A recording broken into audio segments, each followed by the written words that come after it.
So, what is the best way to train the subconscious mind to develop powerful habits? So one thing I teach in my classes as well is a 90-day challenge, and I'll explain it to you. I'm sure it is going to help everyone. It's super simple. First of all, let's not, go into fancy definitions of how to train our subconscious mind. There is a lot of information out there on the internet.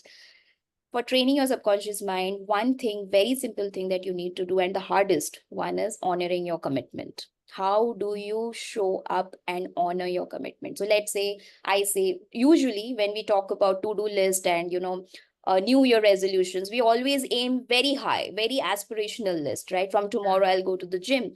But then we do it for some time and we outrun our willpower reserves, right? You cannot do everything with willpower. And that's why training the subconscious mind is very, very important. So what you need to do is, first of all, tell yourself that if I commit anything, I will honor that commitment. Simple.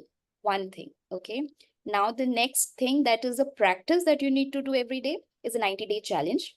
What you need to do is you need to just make a very simple list of simple tasks one day prior.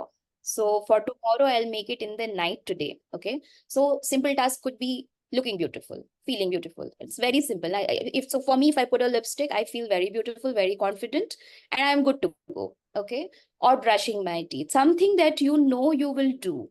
Like, so now let's say you have, even if it is a one item list, just write that list. And before you go to sleep, just tick off those items in the list. What happens is, when you tick off, that action releases dopamine.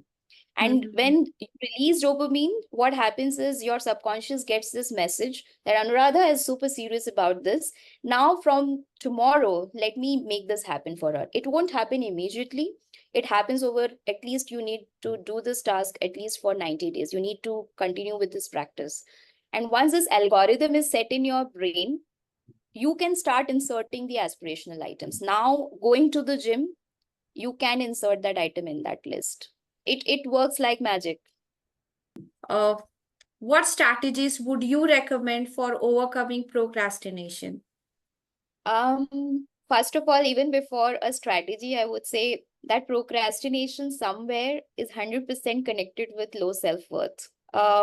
Because I have experienced this. If I don't feel worthy of something, I will somehow find ways to not take action on the things I know I must take action. And we create these narratives and stories, very convincing stories in our head, how busy we are and how there are other priorities. And this procrastination is rooted in low self-worth. So if again, and low self-worth is rooted in lack of self-love.